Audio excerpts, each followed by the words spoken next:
Continuando con la ruta a Paramonga, estamos visitando también el monumento arqueológico, la fortaleza de Paramonga. Y precisamente en este lugar, en la base, se celebra la festividad del Inti Raymi y del Bichama Raymi, eventos tradicionales de historia, costumbres, música y danza, y en homenaje al nacimiento de la civilización andina. Se ha cambiado su nomenclatura y se le conoce como el Templo de Paramonga. Ya. Lo cierto que con un estudio que se realizó en 1983 se demostró que este promontorio arqueológico nunca fue una fortaleza ni fue un templo. Nadie puede discutir que en un momento dado se ha utilizado como un punto defensivo, correcto, y también se ha utilizado para adorar a los dioses de aquella época, correcto. Estamos ante la entrada principal, por el momento. ¿Cómo nace el criterio de decirle fortaleza de Paramonga? Eso nace de la primera crónica que se escribe. Ustedes saben por la historia que apresado el Inca Atahualpa llega un arreglo, 1/4 de oro y 2/4 de plata. En base a ese arreglo, 15 españoles viajan de Cajamarca hacia Pachacamac a acelerar parte del envío del rescate. Entre ellos venía uno de los pocos españoles que sabía leer y escribir, don Miguel de Estete. Él es el que escribe la primera crónica y dice en su escrito que encuentra una casa fuerte con 5 cercas ciegas hacia la puerta principal, el dibujo de 2 tigres. Como dice casa fuerte, sinónimo de fortaleza, y nunca se han hecho investigaciones profundas, se quedó con ese bendito nombre, fortaleza. Nosotros los pequeños estudiosos, porque no somos eruditos, afirmamos que Miguel de Estete se equivocó. Lo que vio fue la figura de 2 pumas, el puma sí es oriundo de América. Como lo ve pintado de rojo y amarillo, él dice 2 tigres. La puerta principal no es esta, por el momento es esta. Pero de acuerdo a lo que Miguel de Estete describe, dice, con 5 cercas ciegas se refiere a las paredes más grandes.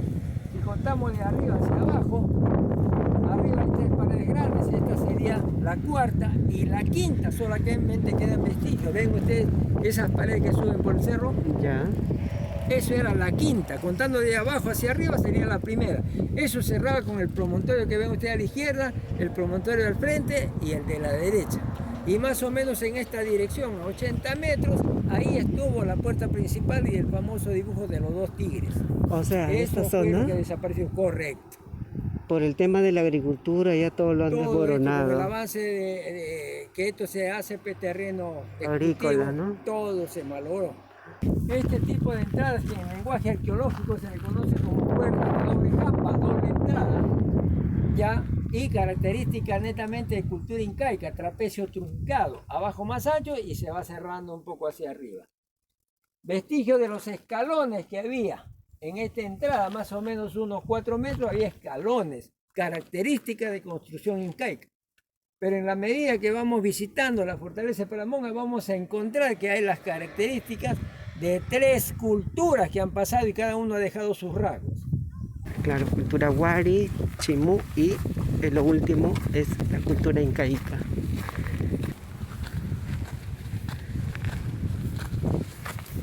Señor, ¿y todavía no está habilitado visitar esos lugares? Pueden visitarlo, pero no van a encontrar nada más que ahí. Solamente... La casa es mejor porque eso está todo desolado ya.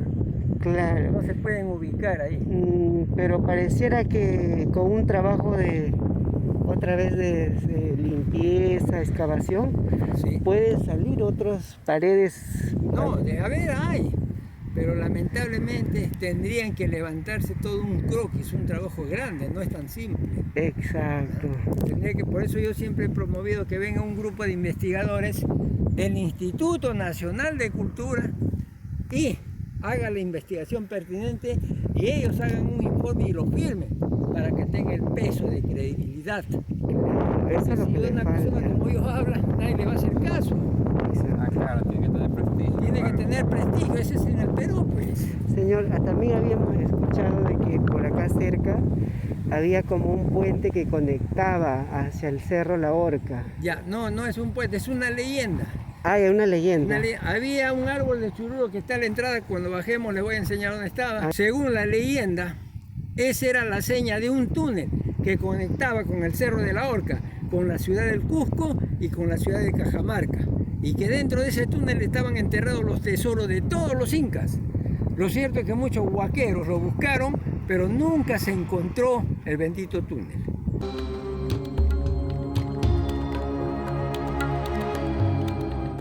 Estamos ante la entrada y aquí hay una prueba de que es un error decir el templo de Paramonga. Una iglesia tiene la puerta amplia para que ingrese la muchedumbre. Una entrada súper angosta, propio del uso de pocas personas. Entonces, ¿de dónde sale la bendita frase que fue un templo? Todos los arqueólogos nuevos que vienen tienen que reconocer, y lo reconocen, que esto nunca fue un templo, que se ha utilizado para los ritos ceremoniales, no hay que negarlo, se ha utilizado, pero no necesariamente fue construido para ser un templo. Pocas personas circulaban. Y en las tradiciones orales se afirma que solamente subían a este monumento arqueológico las altas autoridades del lugar y se supone incas cuando venían. ¿Por qué se supone? Porque hasta la actualidad no se encuentra una crónica que diga que el inca estuvo en la costa, durmió en tal sitio. Lo que las crónicas afirman es que vivía en el Cusco y en cierto tiempo del año se iba a los baños de Cajamarca. Pero en una crónica que diga que estuvo en Lima, en Pachacama, en Paramonga, no hay. Se supone que conquistado por las huestes incaicas, el Inca tuvo que venir y conocer su dominio.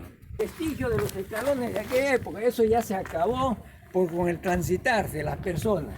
Claro. ¿Ya? Construcción netamente incaica, todas las entradas, trapecio truncada, puerta de doble entrada. Eso es adobe, ¿verdad? Adobe, todo es construcción de adobe y arriba vamos a encontrar escalones de piedra. Señor, pero así tal cual como está el día de hoy, ¿lo encontró el señor cronista Astete?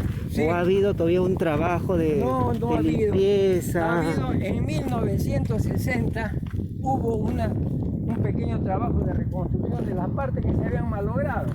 En 1960.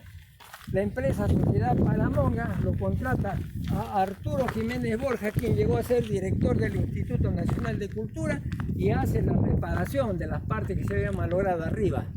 ¿Ven la diferencia de adobes? Eso es la reconstrucción que hizo en 1960. El resto es intacto. Hasta el color se nota. ¿Ven la diferencia de adobes? Sobre las autoridades, ¿por qué razón es el que no le dan tanta importancia? La razón que justifica que no le dan tanta importancia es que en este lugar no se ha encontrado un entierro de categoría como lo han encontrado en las pampas del Señor de Zipán. Han dado mucha categoría porque han encontrado restos que sí tienen una antigüedad de 3000 años, oficiales. No hay discusión en eso. Pero acá no nadie puede decir nada. Hemos encontrado una momia que tiene 1000 años.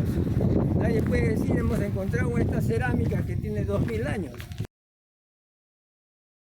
Hacer las reparaciones, como él tenía inclusive un poco de estudio de arqueología, y ubicó, eso sí, él ubicó un lugar donde es el único punto visible en la que hay un canal empedrado interno en la que hace siglos circulaba agua de la parte más alta hacia la parte más baja. Él ubica esa parte visible, le echa 2 cilindros de agua coloreada y a los 20 minutos aflora en la parte media del cerro. Vengan para que ustedes lo vean. Ven esta parte media del cerro, esa hendidura. Ya. Esa es la seña del agua que discurría hace siglos de la parte más alta hacia la parte más baja. Yo le voy a enseñar el lugar donde está, le echó 2 cilindros de agua coloreada y ahí comenzó a aflorar a los 20 minutos. En esa parte media del cerro. ¿Y este como caminito que hay que es? No, esa piedrita es de una muralla que había que con los años se ha acabado. Ese es un cerco, así como la entrada, un cerco había. Todo esto. Ya solamente queda eso. De repente no un museo, pero al menos su conservación. No estaría mal que las autoridades un poco se preocupen por eso. No amamos nuestros ancestros, nuestras raíces. Entonces, no apreciamos lo que se está perdiendo. Como un ejemplo le digo, en 1900 58. Yo termino la primaria y en el último paseo que hicimos a la fortaleza de esta Pampita donde estás jugando, de ahí sacamos un tipo de colores. Tipo de color, eso sí es un De la época vestigio. incaica. ya, Y ya. un Calendario.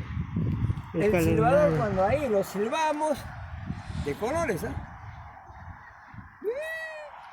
ya que los pájaros salían disparados. Tenía un sonido bien fuerte. Eso lo dejamos en la escuela de primaria, que ahora está en San Patricio. ¿Y qué pasa? Más o menos hace 30 años pregunto, y qué raro, que ha entrado un ratero, se ha robado el quipus, a los silbadores y otra cosa más que habíamos dejado. En 1960, nuevamente explico, Arturo Jiménez Borjas hace las reparaciones y como tenía estudio de arqueología, ubica un canal interno empedrado de lajas de 10 centímetros nada más, de hecha, 2 cilindros de agua coloreada y afloró en esa parte media que le enseñaba el cerro. Ahí donde están las piedras acuñadas. Ya. Eso era un huequito así de 10 centímetros. Pero la gente, con su mal criterio, no, ahí están los tesoros. Comenzaron a romperlo. Ah, sí. Por eso que le hemos taconeado ahí ya. Un tesoro. Eso entra, baja de arriba hacia abajo, no ahí, baja hasta abajo. Pero, Por dentro va, y allá afuera. pero ¿qué sería eso? ¿En un canal? Hay un canal. ¿Qué nos indica? Que cuando se hizo este promontorio, los científicos de aquella época dominaban la ciencia hidráulica. Posiblemente ellos encontraron una filtración en los cerros más elevados que está al frente y bajo un canal interno, de allá lo han traído por el subsuelo. Y cuando hacen este promontorio, lo han hecho que filtre acá por presión hidráulica. Eso tiene una connotación histórica. ¿Por qué? Porque cuando las huestes incaicas arrasan todo el norte chico con Tupac Yupanqui, aquí se da la gran batalla contra el reino Chimú. Ellos le ponen un cerco. Tupac Yupanqui trajo 100.000 guerreros incaicos y el imperio Chimú se había pertrechado aquí y no se quería rendir. Las crónicas te hablan de una cruenta lucha, no explican el tiempo. En un momento dado, Tupac Yupanqui le pide un apoyo logístico a su padre, Pachacuti, y su padre le envía de refuerzos 20.000 guerreros más. Está en las crónicas. Recién con ese apoyo logístico vence a los Chimú y se aposenta acá. Hay que pensar, los guerreros resistieron porque tenían el vital elemento y tenían encima comida almacenada. ¿Ves? Por eso es que resistieron, si no, sin agua, ¿quién resiste más allá de 3 días? Ya vamos conociendo mejor la fortaleza de Paramonga. Miren, todo esto estuvo pintado de rojo y amarillo, ahí están vestigios del color rojo de aquella época. A ver, pero ¿es pintura antigua? Es la pintura original de aquella época, en una pequeña cantidad bien visible, ahí en esa esquina de la pared. Como Hoy de nadie veras, circula, ¿no? miren, ahí. Cualquiera diría que es el reflector del sol, ¿no? Pero no. Es una capa amarilla. Yo calculo así como está, 10 años más que desaparece. Ya no va a haber ya. Esa pintura roja se introduce más o menos 1 metro, 1,20 m abajo. Lo que hay que entender es que nadie pinta su casa para después enterrarlo. Estas paredes pequeñas es el aporte de otra cultura que viene y comienza a modificar la estructura. ¿Y la fortaleza está sí o sí conectada o alguna relación con el Cerro La Horca que está al frente, Sí, cerca? justamente la relación lo vamos a explicar acá, en este cuarto. Bueno, creo que el Cerro La Horca ahorita está un poquito mucho más todavía descuidada. Todo esto está abandonado. Exacto, Totalmente. porque se logra así ver paredes, pero No, como... toda la cúspide, nada más. Exacto. La cúspide del cerro tiene una pared de este gruesor. Exacto, Toda sí, la cúspide más o menos de 4 metros de altura. se nota bastante, pero como Solamente la parte prominente. si hubiera un trabajo, creo que sí. En el año 1953, si no me equivoco, un grupo de arqueólogos japoneses hicieron excavaciones y sacaron 3 máscaras de chonta. Chonta es una madera de la selva peruana. Ah, mira, otra escultura ya. 1,20 y 2,30 m. Eso lo llevaron al Museo de la Nación y ahí lo tienen. Esto es un cuarto. Este es un cuarto y miren cómo hemos entrado así. Esta es la entrada. Lógicamente en esa época estaba techado, pues como ese material muy endeble. Claro, eso con el tiempo se acaba, se Había vuela. dos hornacinas ya muy destruidas. Ahí se supone que ponían cerámicas que representaban a unos dioses. El cuarto de los suplicios. ¿Por qué? Porque en época incaica había 3 reglas de oro. Ama su, ama que ama yuya. No seas ocioso, no seas mentiroso, no seas ladrón. Esas reglas de oro se cumplían al pie de la letra. Y el que infringía, lo traían acá. Y lo hacían ver el famoso cerro empinado que está al frente. Y lo que le iba a pasar si persistía en esa fea costumbre. Lo llevaban al cerro empinado y ahí lo ahorcaban. De esa tradición nace su famoso nombre Cerro de la Horca. Cerro de la Horca. Nosotros los pequeños estudiosos sabemos que no lo ahorcaban. Lo que pasaba es que al ajusticiado lo llevaban a la cima y dio un empujón al precipicio. Ese castigo se llama el despeñadero. Sí. ¿Por qué le afirmo eso? No soy tan joven como aparento. Dentro de 2 años cumplo 80 años. En 1958 yo terminé la primaria.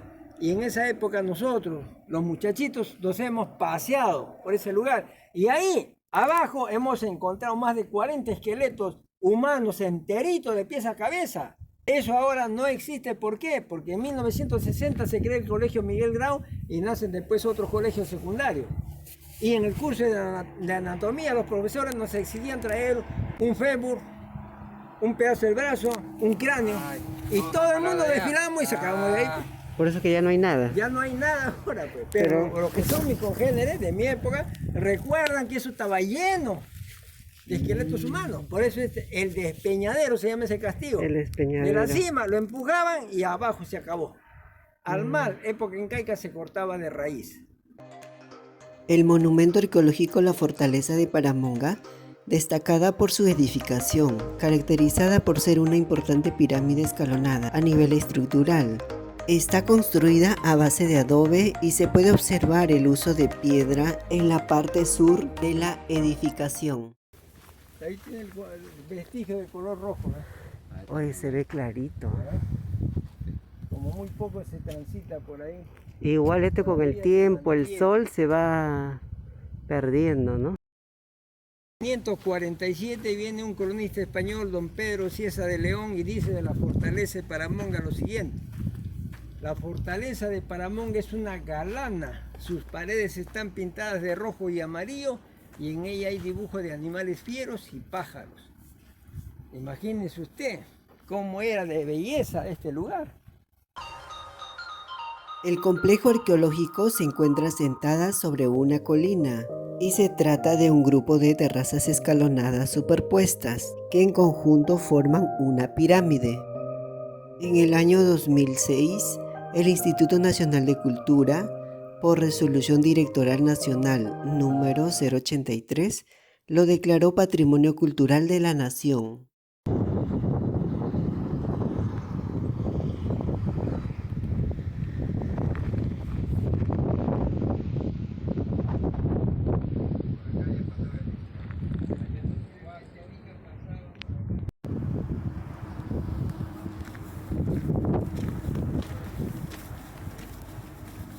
Se puede apreciar en esta puerta trapezoidal la influencia de la cultura inca. Conquistado por la hueste incaica de mano de los Chimón, se supone que el soberano de aquella época manda pintar su estandarte para dejar asentada su permanencia como un territorio más de su dominio. En la pared se puede observar en forma de ajedrez el tablero que mantiene los colores rojo y amarillo.